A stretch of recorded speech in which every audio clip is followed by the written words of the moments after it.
Public Interest Registry is a proud sponsor of the Global Cyber Alliance Toolkit, a comprehensive set of free tools, guidance, and training designed to help mission-driven organizations take cybersecurity into their own hands and protect their online presence. First, I'd like to introduce myself. I'm Benita Srivastava. I head up Global Strategic Partnerships at Public Interest Registry, and I'm super excited today to be bringing you this webinar with two of great industry experts. First, I'd like to introduce Renee McLaughlin. She's with Global Cyber Alliance, and Adam Eads with TechSoup. We're going to be having a conversation today where both of them are going to bring their expertise and walk us through the toolkit so we can learn more about how different mission-driven organizations can work on protecting their online presence. Adam and Renee, hello, how are you? Good. How are you? Great. Thank you for joining. Hi, Adam. Hi, Benita. Thanks for having us. Great. I'm going to just hand it over to you guys to begin to talk us through the framework and bring in some of your learnings and expertise. And really looking forward to talking through and learning from you guys on what you've been able to collectively implement and put together when it comes to cybersecurity. All right. Thank you, Benita. I'm going to share my screen and see.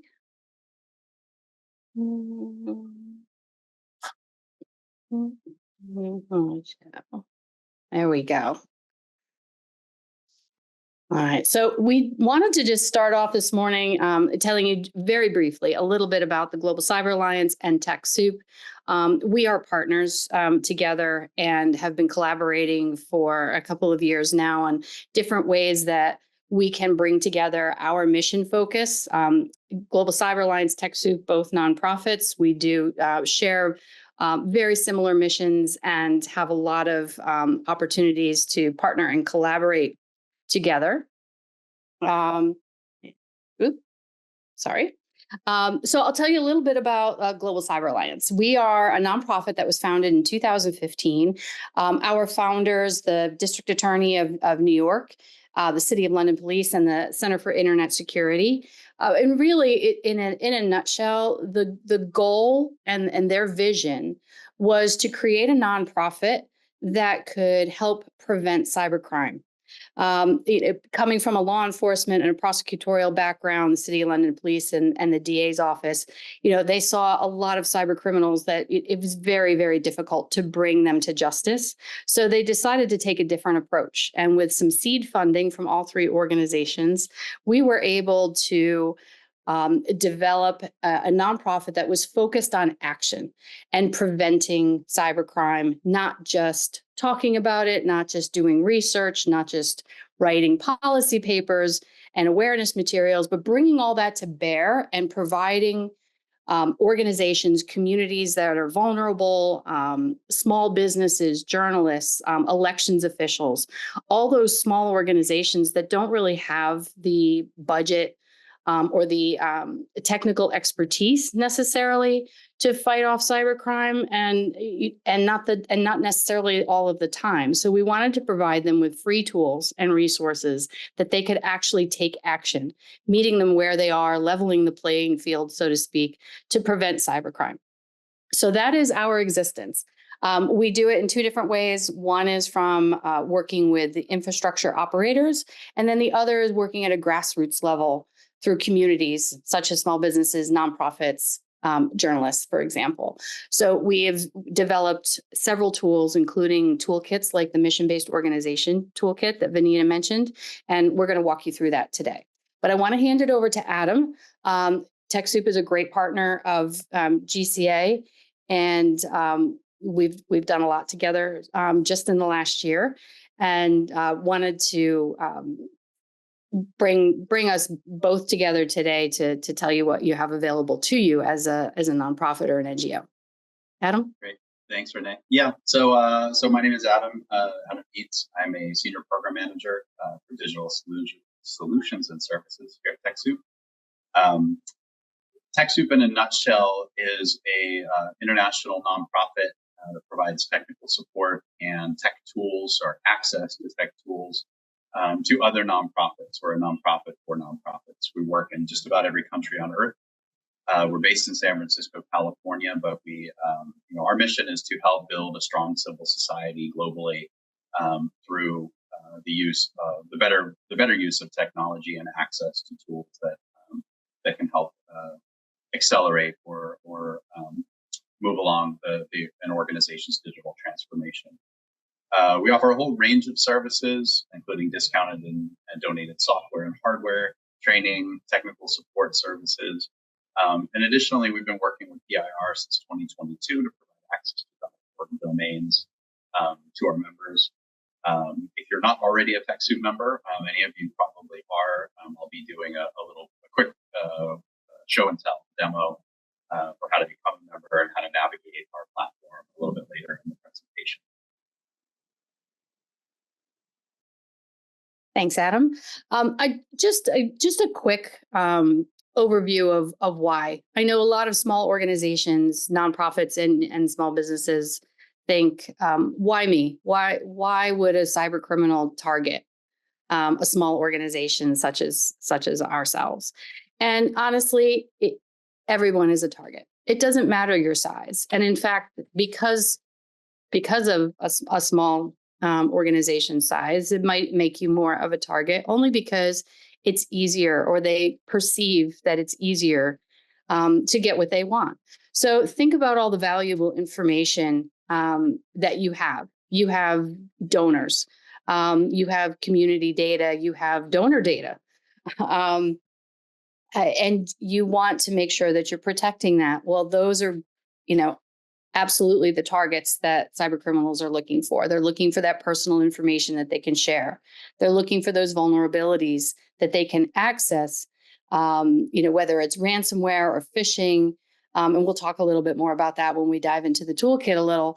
But you are still a target, and everyone is at risk. And not to scare anyone, but it is something that everybody needs to keep in mind, because it is really a cybersecurity ecosystem. And if you think about supply chain, or if you're working with other organizations and you're sharing information and you're sharing data, if your data is vulnerable or vice versa, then everyone is vulnerable. So think about all the things that you do as an organization that are publicly available, all the information. They know that you do annual campaigns to raise funds, for example, or there's a disaster in your region and you're going to be responsive to that to help.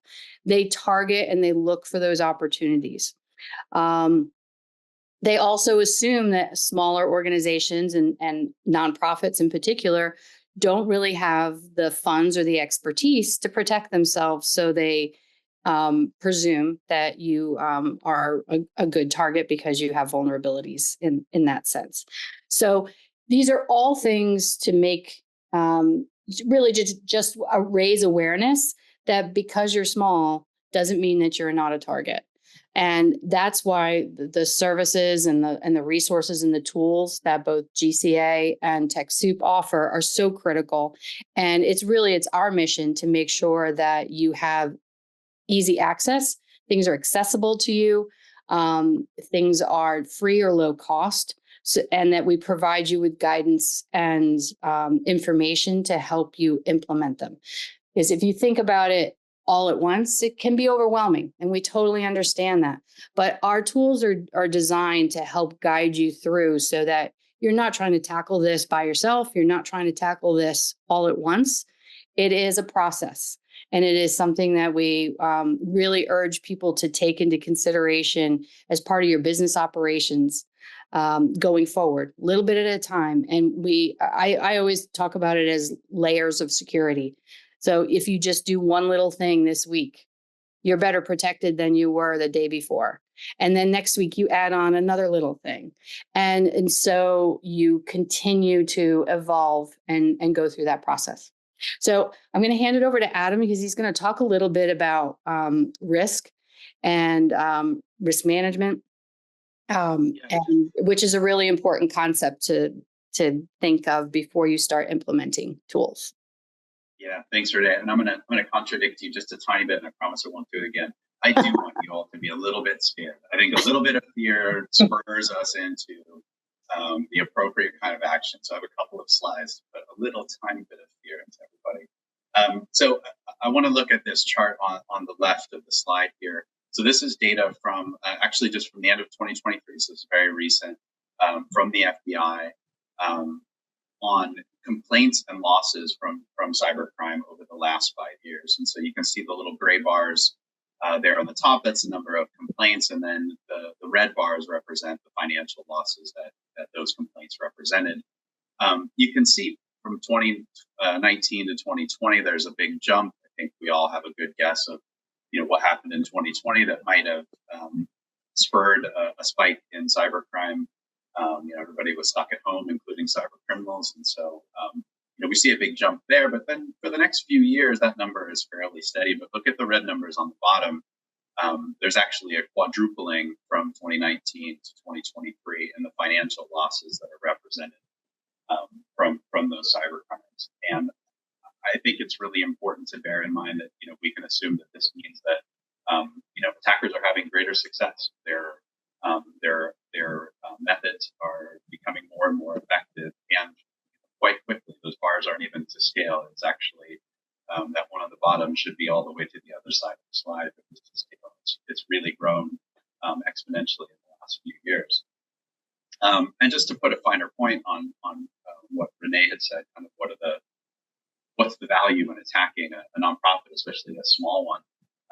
In 2023, NGOs were the second most common type of victim after government entities. So, I think there was this time where as nonprofits, we maybe felt not that vulnerable, even if that wasn't really true. But I think it's fair to say that, those days are behind us if they were ever here, and that we are all, highly at risk. And, just to reiterate what Renee said, your data, has a great deal of value to somebody. Certainly has a great deal of value to you and your organization, but somebody with nefarious aims can certainly use that. Political reasons, financial reasons, and as Renee said, easy target. Very often, small companies, small organizations are not hard targets, and so cyber criminals know that, and they're really looking for they're often looking for the quick, easy score as opposed to the kind of big score. So, I like to think about this as, kind of taking it out of the technical realm. I don't come from a technical background, so I bring a newness to the field of cybersecurity when talking about things. But, we're always managing risk all the time. And I think where it gets complicated is managing risk in a technical area if we don't have technical skills or expertise. So, it's important to start to think about, how we do this all the time, and then start to bring those ideas into, our digital lives and our digital work. So, think about common situations. You're thinking about where to park your car. I come from Oakland, California, where, the decision about whether to park your car on one block or another block can be the difference between coming back with the window broken and not. So, thinking about how to secure your home. If you live out in the countryside or in a small town, everybody knows each other. You might not have so many locks as you see in this picture here. If you live in any big city in the United States or really anywhere in the world, you probably are taking a different approach. You might have cameras. You might have, if you're very wealthy, you might have a security guard standing out front. We tailor our approach to these risks based on our perception of what the risk is. And then, you're deciding on whether to walk or to ride a bike. I'm a cyclist myself, so I'm always thinking about which routes are going to be less likely to, have me in heavy traffic or this area. So, all of these things, we do this all the time, constantly. And so, being able to bring some of these concepts into thinking about our digital security and our cybersecurity practices can be very, very helpful. As Renee said, not to do everything at once, not to boil the ocean, but a process of continual improvement and trying to do one piece at a time and forward. So, Adam, I really reverting back to that slide, I really like that because, as PIR, we're also a small nonprofit, and We have about 60 people and, we struggle with the same challenges. And I think one of the best things that our very small IT team has done has put the collective responsibility of keeping an organization safe into individual decision making, right? There was for a long time, I thought it was IT's job to keep everything safe, but the context that you're providing here is that we as individuals, both personally and professionally, make choices or have the ability to make choices that kind of contribute to the overall security of the ecosystem. So I think this is really helpful to take it out of the context of strict computer activity, but to highlight that we do make decisions every day on how to keep ourselves safe, how to keep our things safe, how to keep our families safe, and how to protect ourselves. So thank you for this. This is a really good way of looking at it. Yeah, that's a really great point. And having, kind of everyone that is a stakeholder within an organization, staff, volunteers, et cetera, understand that they are part of the, what's sometimes called the human firewall. The biggest vulnerability in any organization are the people. And so, dispelling with the myth that it's IT's job or it's, somebody else's job to sort of manage that. It might be their job to manage the tools and monitor and things like that. But it's really everybody's job to be vigilant, be aware. All it takes is you can have all of the security tools in the world. All it takes is someone to click on that link in the phishing email and things start to unravel pretty quickly. So great point. I'm glad you mentioned it. So just very quickly, there are kind of like 5 key questions you can ask yourself to think about, how to start wrapping your mind around, the security practices you want to bring in. So what are the things that we want to protect? So we think of these as assets, but assets could be sometimes it could be money. Very often it's our data, can be physical assets, laptops, servers, et cetera, et cetera. Who do we want to protect it from? These are our adversaries. We might not know who they are, but we have to anticipate, who might be interested in trying to take advantage of a vulnerability that we might have. How bad are the consequences if I fail? This is the impact. So, as in the previous slide, if I live in the countryside and I know all my neighbors and there's no crime to speak of in my area, I'm not too worried about the consequences of my house getting broken into. So I'm not going to put 15 locks on my front door. We have to tailor our approach to our kind of risk environment. So that's why we want to start here with this concept. How likely is it that I'll need to protect these assets? This depends on your adversary's capabilities. And then how much trouble am I willing to go to prevent the potential consequences? It's back to the impact. What's the trade-off between convenience and security? Because that's always kind of part of the balance. So, next slide, Renee. And then just very quickly, just thinking about different approaches to risk, or what we would call risk treatment. So this is really about what are these steps that I'm willing to take to prevent potential negative consequences. We think of this as risk appetite sometimes. I want to call out as well that risk rejection, which is the equivalent of the ostrich with his head in the sand, that's not an approach. That's just not doing anything. So there are basically 4 approaches to risk. One of them is acceptance. You just say, I'm going to continue the activity. I understand the risk, but I'm accepting the risk. So it's like, going skateboarding without knee pads on. I'm accepting that I might fall down and skin my knees, but I understand the risk and accept it. Risk avoidance means you're not doing the activity that brings the risk. So if I don't want to die while skydiving, I just won't go skydiving, and then I can be sure I won't die doing that. I'll certainly die someday doing something else, but I won't die from skydiving. Risk mitigation is kind of what we often think of. We take a step in order to lessen the risk. We understand what it is, and we do something. So, for example, I mentioned I'm a cyclist. I always wear a helmet. I know I might still get hit by a car. I might have an accident. I can still be badly hurt, but at the very least, I'm mitigating the risk that I have a head injury. And then finally, risk transfer, which is typically insurance. Basically, you're passing the risk on to a third party who would accept the financial impact of the harm, which is generally what we think of as insurance. It could be built into a contract, but generally you're just paying some small amount to avoid a potentially larger loss if the bad thing were to happen. So, next slide.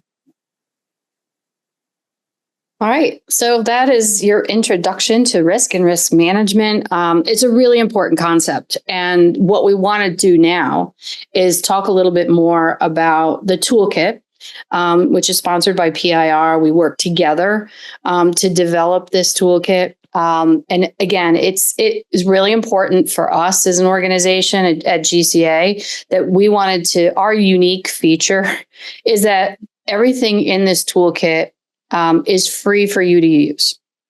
And the reason why is it because that's what made it unique. People could start somewhere and then build from that. So everything in there is free to use and not free trials, and then you have to pay, but everything is free. We wanted to make it as clear and concise and kind of guide you through. And I'm going to show you a live version of the toolkit in a few minutes, and just give people some guidance if they're starting from scratch. And then, folks can kind of, navigate on their own if they have a little bit of knowledge. Also want to make it globally applicable. And all the tools in there, we also view as, trying to find the most privacy preserving versions of tools, and want to be very transparent about which tools require login. Not all of them do. Which is a great feature for those. But we wanted to make sure, and all of our toolkits are built this way. Small business, journalism, elections, individuals, and of course, the mission-based organization. And the reason why there's different toolkits for different communities is there's some tools that are only available for free to certain communities, and there's resources that are different for each community. And I'll show you some of those when we dive in. But what we want to do next is let Adam tell you a little bit more about TechSoup, because TechSoup is part of our toolkits in terms of a tool and a resource that's available to nonprofits. And I'll show you that when we get there. But, if you aren't familiar with TechSoup, Adam is going to, and I'm going to stop sharing this screen and go to some other pages so that Adam can talk you through the logistics and a little bit more information about TechSoup.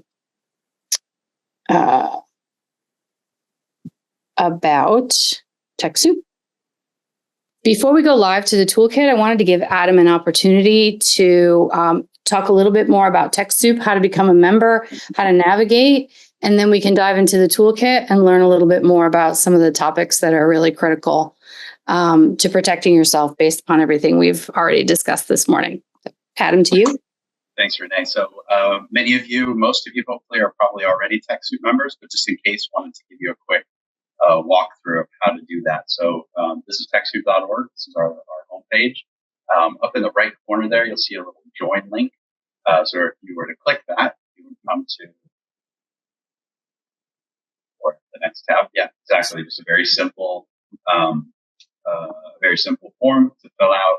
There are a few different screens. We'll collect some information about your organization.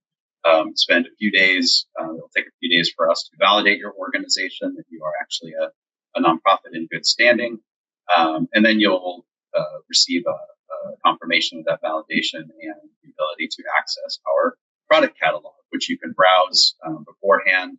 Go ahead and go to that tab, Renee. Yeah, thanks. So our product catalog is a curated set of hardware, software, subscription tools that are made available at a discount by various companies.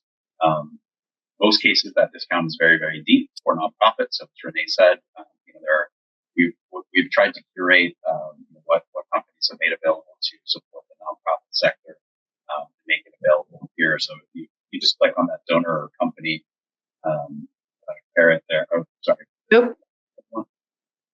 Just on the top left, just below the TechSoup program. There you go. You can just quickly see there's a very long list. You don't have to scroll through the whole thing, but there's a very long list of different companies, large and small. And so definitely urge you to have a look here. If you're not a TechSoup member, please become one. It's absolutely free to become a member. I should definitely emphasize that. So, yeah. And then we also have, and we can share all these links later, this essential security resources for nonprofits. It's a curated page that is organized around different categories of cybersecurity. You'll see a link to the GCA Cybersecurity Toolkit, which Renee is going to go to in a moment. But there are a variety of tools here. There are also links to blogs and courses, just some other free resources to give you guidance and, how to do various things, developing policies, for example. And so there's a lot of really great resources curated here. Similar to the toolkit, I'll give a shout out to GCA, not quite as good as the toolkits, but also a very good compendium of tools and other resources. And then lastly, just one more link I should call out, and that is the landing page for our domain name page that we mentioned for our work with PIR. So this is just one way to get access to a .org domain name. Great, thank you, Renee. With that, I'll hand it back over to you. And that's not the last you'll see of the TechSoup, because it is, like I said, integrated into our toolkit. But I wanted, with the time we have left, just, do two things. One is show you how the toolkit works, how it's set up, how it's structured, what's available to you in it. And then maybe do a little deeper dive on a couple of the topical areas that are really, really critical. And when I said before, you could start with one little thing. I'm going to show you some of those little things, and Adam and I will talk about them, like little things that you can do. And I think it's really important to maybe set aside just maybe a half an hour each week or every other week, but kind of dedicate a little bit of time to just tackle one small piece of what we're about to show you. And like I said, there are layers of security, and everything that you do makes you a little bit safer. And the more you do, it just they build upon each other. So they're building blocks or layers. So here's the toolkit. We usually, like to start off by just giving you like a feature or two to get you started. Obviously, we want to, we're part of the .org Learning Center and vice versa. So we want to be able to give you a direct link back to PIR's .org Learning Center so that you can access all the other great features that they have. And the toolkit is part of the .org Learning Center as well. So you can jump back and forth as you need. We also have a short little video, about 16 minutes or so, just kind of giving you an overview of the issues. It's a summary of a lot of what you've heard today, but also kind of a highlight if you have new people in your organization and you want to get them more familiar with the toolkit and get them started as well, then this would be a great video to watch and learn from. But what is most important are these categories. We call them toolboxes. So we have a toolkit and includes everything, and each toolbox is a different topical area. And when I said before that we try to guide people through, these are generally, you start with this first step, number one, knowing what you have, and I'll talk a little bit more about that. You can jump around. You can go right to phishing and malware, or you can go to protecting your email and reputation. You don't have to go in order. There's no structure in terms of forcing you to do it that way. But we did try to generally ease people into it. If they were starting from scratch and they really didn't know where to start, then please definitely start with number one. This is our foundational toolbox. But I'll tell you a little bit more about how each toolbox is structured before I dive into the topics a little bit. We give you a little bit of an overview of what this topic is about.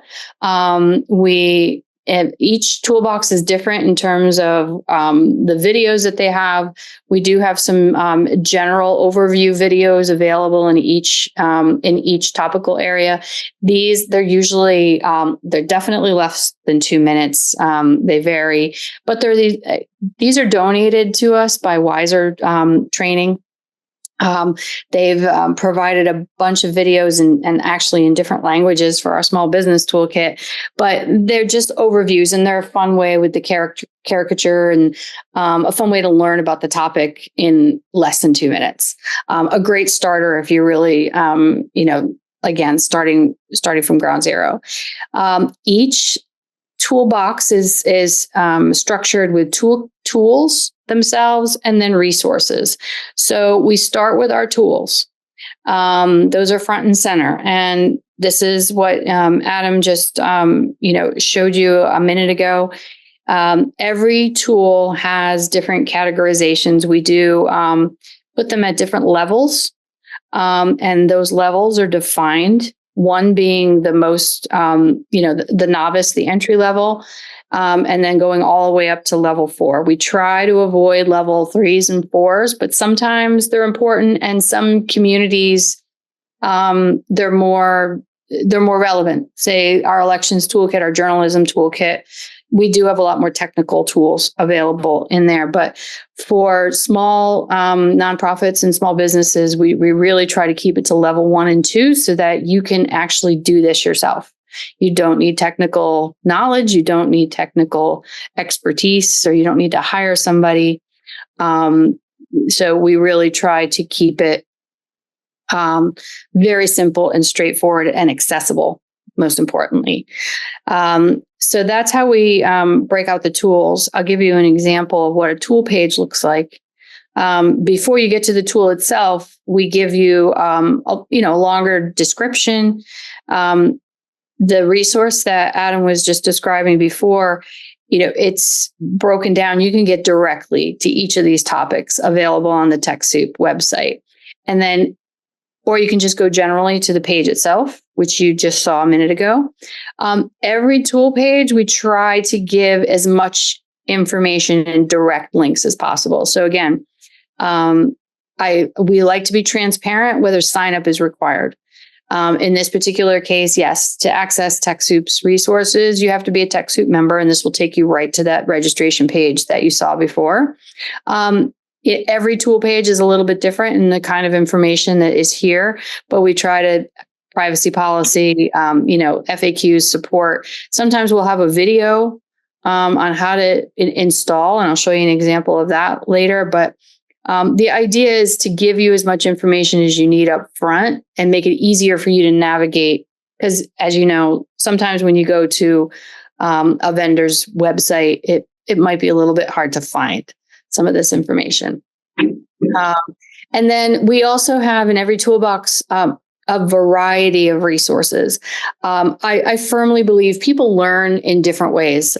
Some people like to watch videos. Some people like to read a document. Some people like hands-on or like an online course. I'm very much a visual person. I actually like to have somebody, show me real time how to do something so I can ask questions, and then I can learn it. I'd rather not read a document on how to do something. Not because I don't like to read, but that's just how I learn. So we try to have a mix in our resources. Again, here, we have a guide. This is actually something that's specific to, there you go. This is actually something specific for nonprofits from one of our partners at NDI. And this guide's available in 11 languages. So it's a great resource for all civil society organizations and has a lot of great information in it. That's just one example. Some of these others are guides that we have developed at GCA. This is a one-pager on the topic. This is actually an online learning course. This training, it's part of our learning management system. So you can kind of take this little course at your own pace. Gives you a little quiz at the end, just to test your knowledge. And if you didn't get a question 100% right, it'll tell you why and help you learn more. and take you to where you need to be. So every toolbox has a variety of resources like that. I know I'm a little conscious of our time. So I want to just, Adam and I wanted to dive into a couple of these topics in more depth because they're really, really critical. I think if you're going to start anywhere, first, please start with number one. And look at this asset tracker this is one of our founders, but also a great partner, CIS, where I actually used to work for a time. This is just a very simple spreadsheet. And the most important thing you need to start with is identifying what your assets are. How many laptops do you have out there? Phones. Do you provide phones for your staff or your volunteers? What software are you using? At GCA, we're a small nonprofit as well, but we have people all over the world. And if anybody knows, and we'll get into this when we talk about 2FA, but we have a lot of online digital assets. Think of all your social media accounts, all those accounts that you use to create graphics and to do your campaigns for your fundraising or to get information out to your donors or the community that you're serving. All those accounts have access, and they all need, and the platforms that you use need updates. So do you have a record of what all of those are? Do you know who is the administrator of them? Do you know who owns the two-factor authentication? And I'll talk about that later, but just having that information so that if something happens to you, you're out of the office. Let's say you're away for a week. Somebody else knows where to go for that information, but also what you need to update. Most importantly, as we go through these, you'll see everything's kind of connected. But start with this asset inventory. And I do have it. If you need it in a different language, I do have a lot of other languages. They're just not on the website yet, but it's just a great tool to start with. And if you might discover that you have assets out there that you completely forgot about or are no longer used. Might be an old laptop from a prior employee that's just sitting around somewhere. Might be a printer that you didn't know about that somebody had. Might be accounts that you no longer use and you should deactivate. So it's a really good exercise to get you started. Let's see. Update your defenses. This is from a very basic standpoint. This is where you want to, if I'm going to just narrow it down to the most important thing here, are your updates. A lot of systems will let you set up auto updates, and that's really critical. You just don't even have to think about it. You don't have to factor it into your day. You just set it up and let them do the updates. And if you can't set up an auto update, please don't delay them. They are really critical. And those are types of things where cyber criminals will look for those vulnerabilities. They'll look for, software that is no longer being maintained by the vendor because it's so old, or, pirated software, things like that.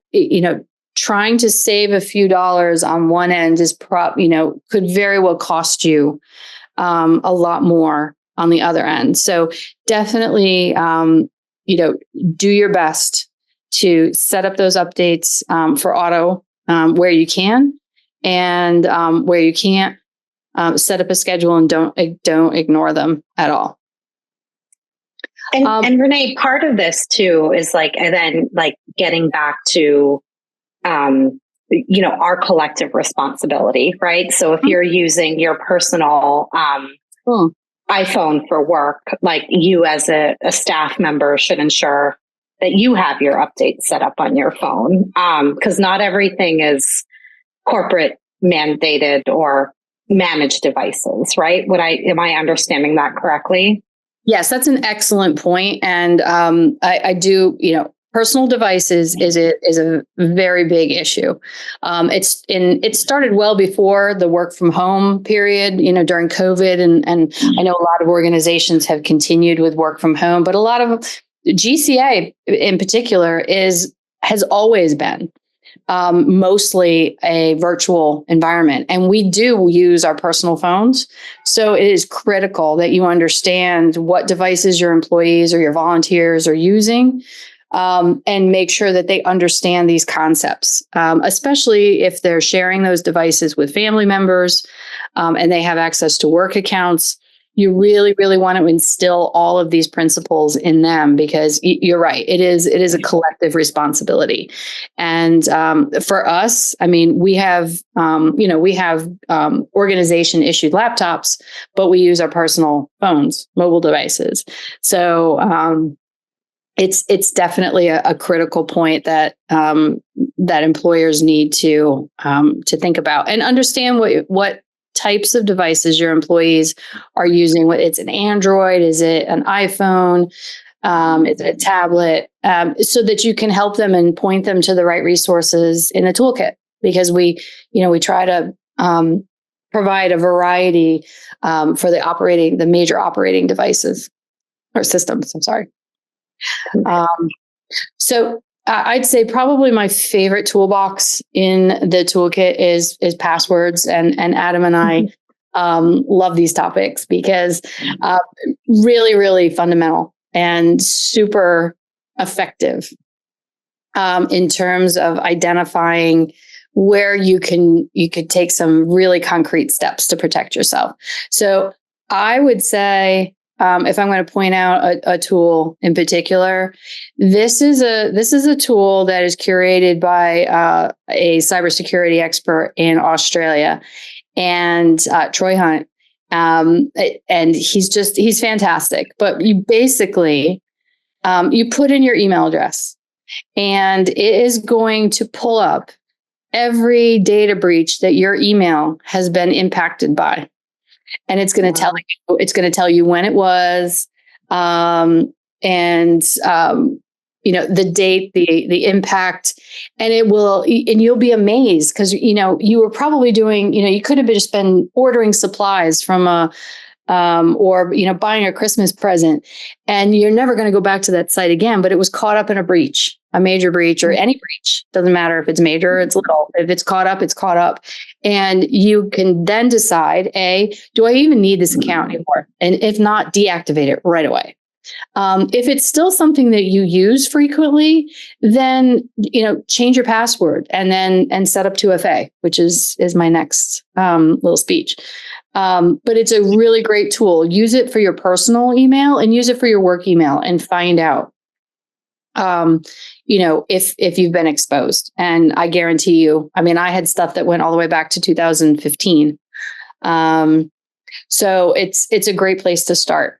I will, before I hand it over to Adam, I'm just going to talk a little bit about two-factor authentication, also known as multi-factor authentication. We have two tools in this, and then a couple of resources that are really helpful: Google Authenticator and the Microsoft Authenticator. Any account that you have that allows for this secondary method, please, please, please implement it. It is a little bit of an extra step. It especially challenging with accounts like Twitter, who only allow one admin login. You can't have multiple user logins. So only one person can own the two-factor authentication. It's generally a code or some other mechanism, but most commonly it's a code that either comes to your cell phone or it comes to an authenticator app. So I have Google Authenticator on my phone. I have 20 accounts in there. Most of them are GCA accounts. And it's because you want to make sure that if somebody does get your password or guesses it, that the next step requires this code. It's usually 6 numbers.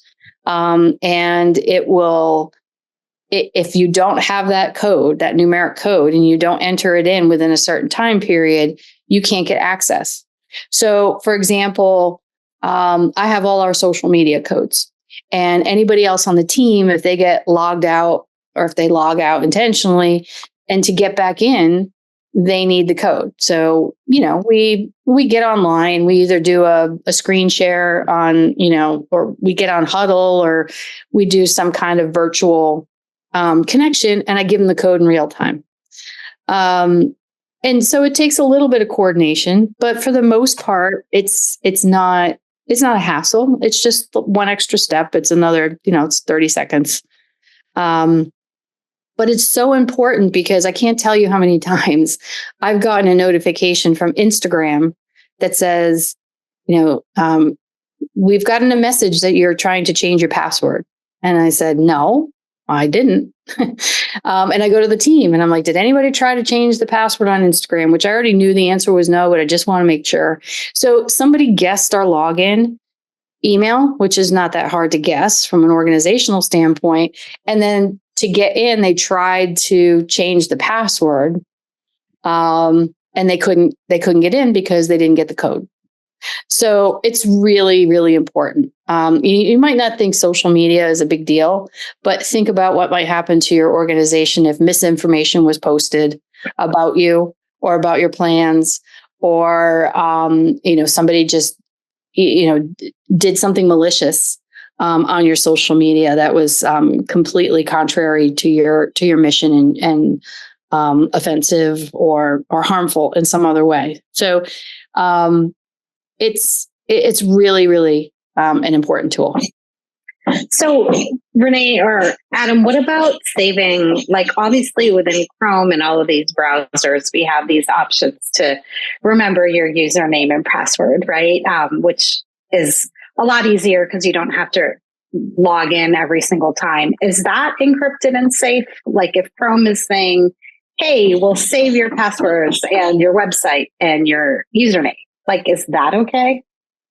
Anita, that was the most perfect transition segue. Oh, yes, I was just going to say about password managers and passwords in general. So yes, hold it for 1 second, and I'm going to touch on that. So I'll tell you why, because they made us stop doing that.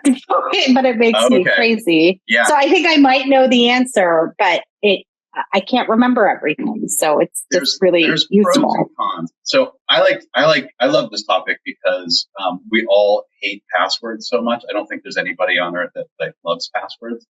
But what I think is really important, again, it just goes back to sort of, risk and thinking about, what it all really means.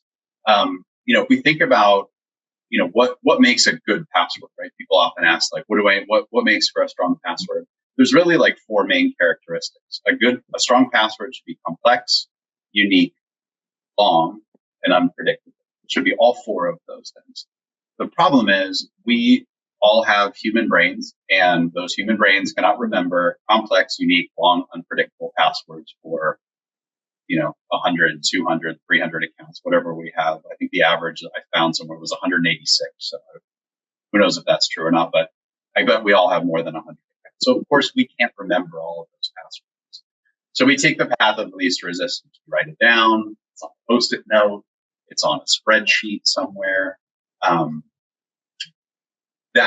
Those are just things that we have to find some way to kind of have the right password, or we reuse the same password over and over again.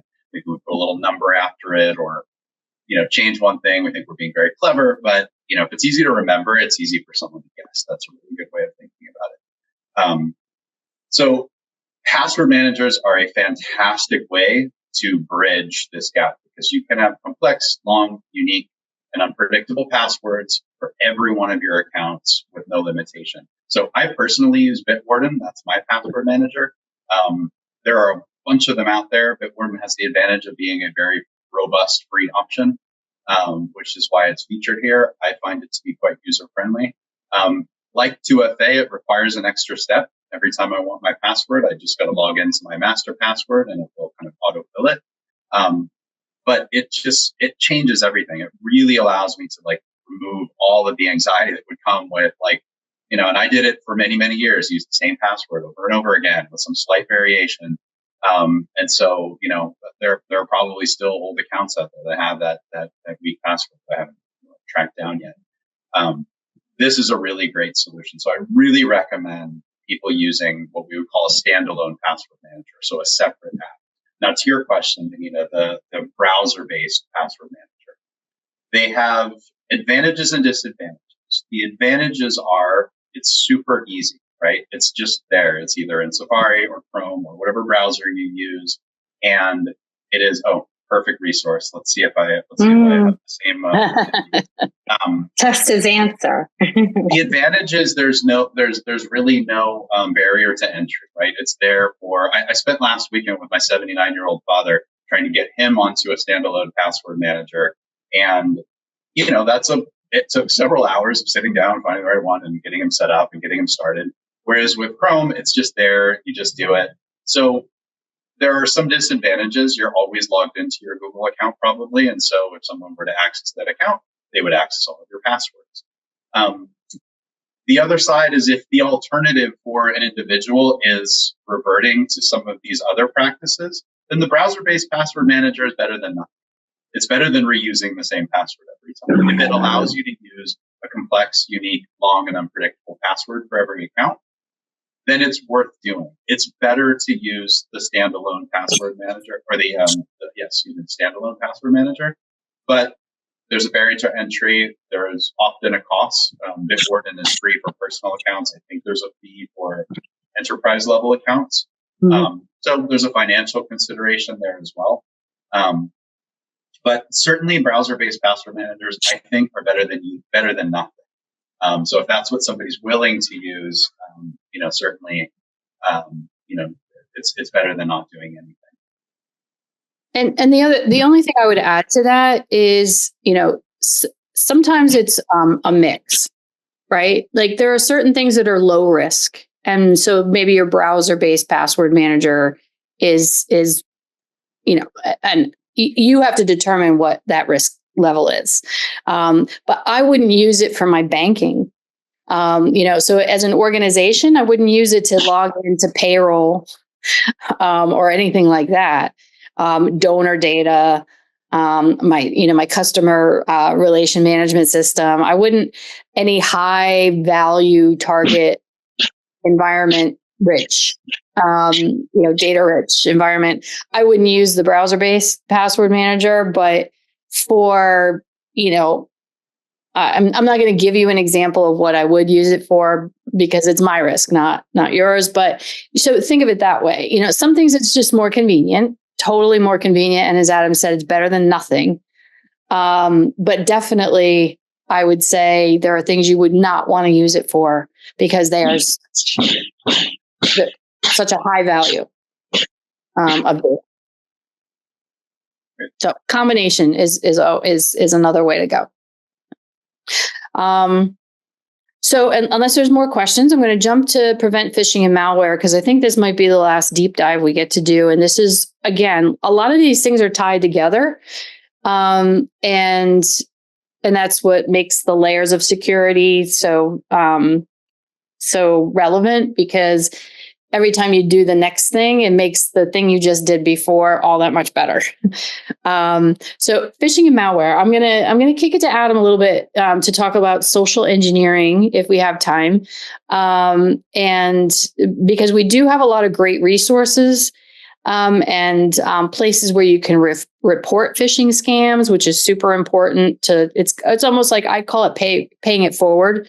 You got a phishing email. You should report that to the company it came from. And there's a resource here that will list a lot of those major companies. And you know who they are because you get them every day, probably in your email and your text messages. But I'm going to talk a little bit about social engineering and how some of these tools can help you, help mitigate your risk in that respect. Yeah. So social engineering, I think we're all familiar with phishing.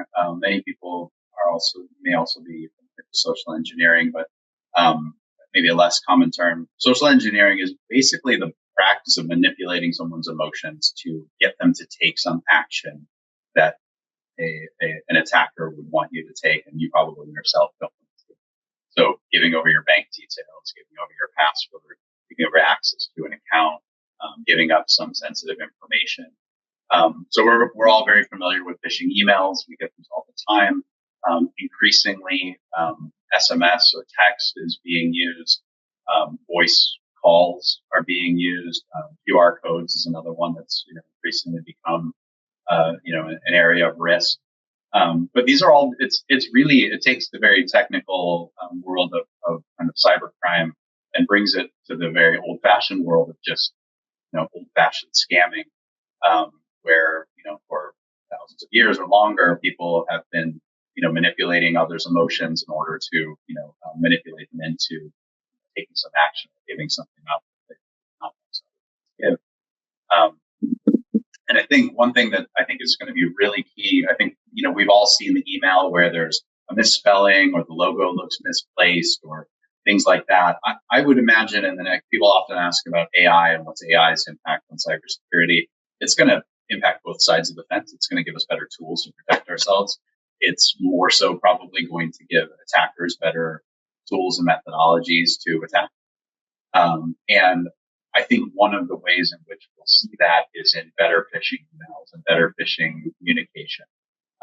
More appropriate professional language in English, or if those emails are coming from an English speaker, very often you can pick up on the very subtle cues that that's not a professional email. And I think AI is going to start to level that link. That gets a little bit back to Benita's question earlier about or the point of everyone being part of the solution. I read recently, I think it's something 70 to 90% of all successful data breaches start with an email. I might have some particular about that, not quite right, but I believe that's the statistic. And just goes to show you, as I said, if you have all the defenses in the world, all it takes is kind of one misstep by one person, and that starts to fall apart. Yeah. So this is, I was showing one of the videos. There's several videos here that, kind of go through the different examples. As Adam was mentioning, they're coming now in text messages. Another one is QR codes.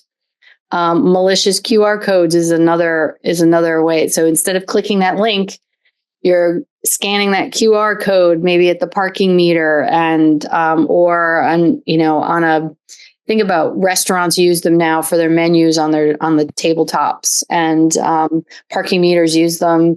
I remember watching the Super Bowl 2 years ago, and a QR code came up on an ad, and honestly, it was very clever. And it was, I think, the first time I had seen something like that. But the first thing I thought of was, what if that's a malicious code, and millions of people potentially could be like, clicking on that and downloading whatever it is. But it's happening all over the world. And, so you have to, there are just things you have to be aware of. And if it doesn't look right, if there's something in your gut, I actually got an email the other day, and it purported to be from Amazon, and I had just ordered something, but it was weird. It didn't look right. Turns out it was actually a legitimate email, but I reported it, and then I ended up with customer service, and they're like, no, that was real. What you did looked funny, so we, contacted you, but it didn't look like a regular Amazon email. But I felt better knowing, and they were very helpful. But if you feel in your gut, or you look, something's off, something's not right, definitely reject, delete, ignore, do not respond. It's coming constantly now. Yeah. I think one of the best pieces of advice I got on this sophisticated phishing, especially the ones that come in by a phone, is to get a number, hang up, and call back. Right? Like, always call them back. I heard a terrifying story about how someone was mimicked into believing it was Apple calling them, and got their Apple ID, which is, the keys to the universe for all of us. So yes. I thought it was a good reminder, especially for my 83-year-old dad, Adam. So I relate, and I'm like, Dad, just call them back. It may not be your bank, call them back. Well, So similarly, often what I've been doing recently, especially if it's like an email from my bank saying you have a new message in your message center, click the button and it'll take you there. I don't click the button. I just open up the banking app, or I go to the bank website and go to my message center and see if there's a new message there. Great, that was a fake email, but that would be a really great way to convince somebody to give over their bank details. Absolutely. Yeah. And it doesn't take much, it doesn't take much. So I just want to highlight one more tool, just because it is so effective and simple.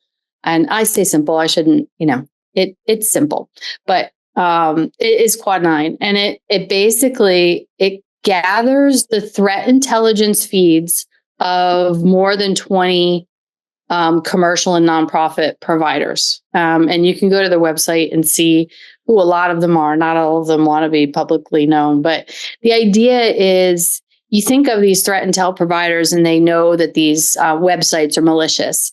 If you combine 20 plus of them, I think we're up to about 25 right now. And if you change your DNS settings, and I know that probably sounds very technical, and it is technical, but it's very straightforward on how to change your DNS settings. And there are videos on their website that can show you how to do it for Mac or for Windows.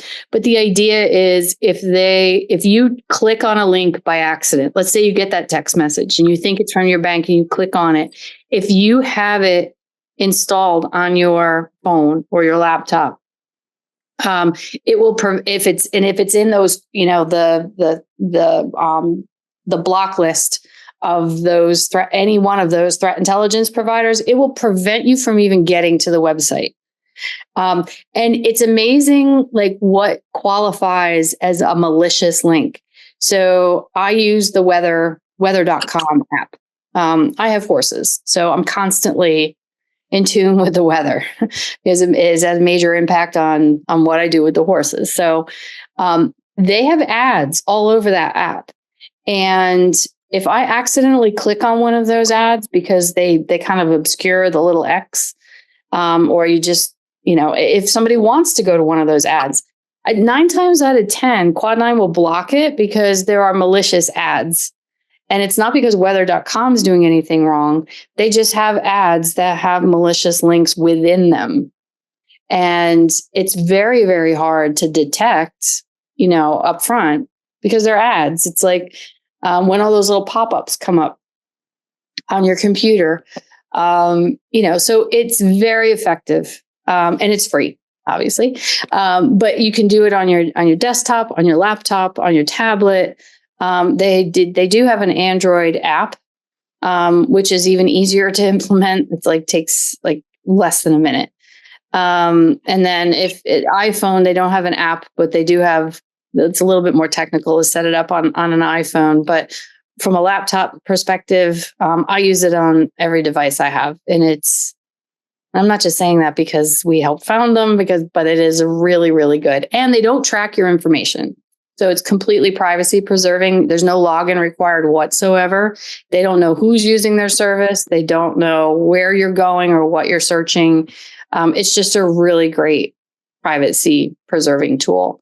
And I'll just touch on ransomware because I know we're running out of time, but I'll touch, ransomware. If you are a victim of ransomware, because let's say you click on that link and you go down that path and somebody gets access to your accounts and they hold you for ransom.